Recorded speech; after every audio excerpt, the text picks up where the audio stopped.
The P0420 code indicates that your vehicle's catalytic converter on bank 1 isn't operating efficiently enough. This means it's not properly reducing harmful pollutants from the exhaust. Bank 1 refers to the side of the engine where cylinder 1 is located.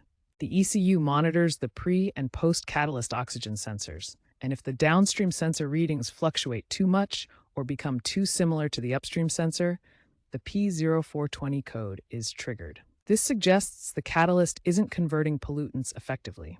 This is particularly common in gasoline vehicles manufactured before 2015 and older hybrids, but rare in EVs.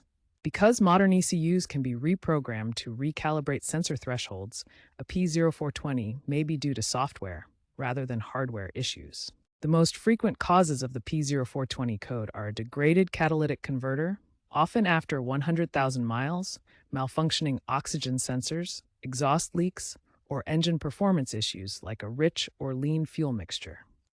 Solutions range from replacing the catalytic converter for $500 to $2,500, or O2 sensors for $100 to $400, to repairing exhaust leaks or addressing engine problems. Begin by checking for exhaust leaks and inspecting O2 sensor readings. Sometimes a simple ECU reset can resolve false positives, but this isn't a permanent fix. If the code persists, consult a mechanic for a catalytic converter efficiency test.